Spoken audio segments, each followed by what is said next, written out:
Hey guys, just a very quick video for you today, just showing you how to change the basket on a Ninja Café Luxe portafilter. Now, I usually use a double basket, a lot of people do, but sometimes you want a single, sometimes you'd like a quad, wouldn't you? So how do you change it? You just grip where it says double there. I usually just put my thumb on that, grip the inside of the basket, and if you brace yourself, you can pop it out.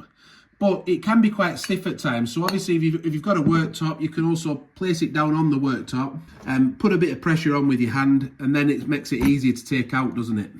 Once you've got the basket out, you then take whichever basket you want to replace it with. So say it's a single, for example, you then just line it up with the grooves. You can't really go wrong because it's got like a big wide rubber bit there, hasn't it? That obviously doesn't fit into any of these. That's only going to fit into that big one.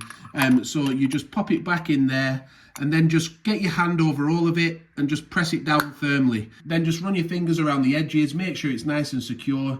And that's how you change the basket on the Ninja Luxe Café coffee machine and portafilter. I hope that's helped you out. If it has, please give it a like, and that really helps us out. Thank you for watching. Subscribe. Until next time, bye for now.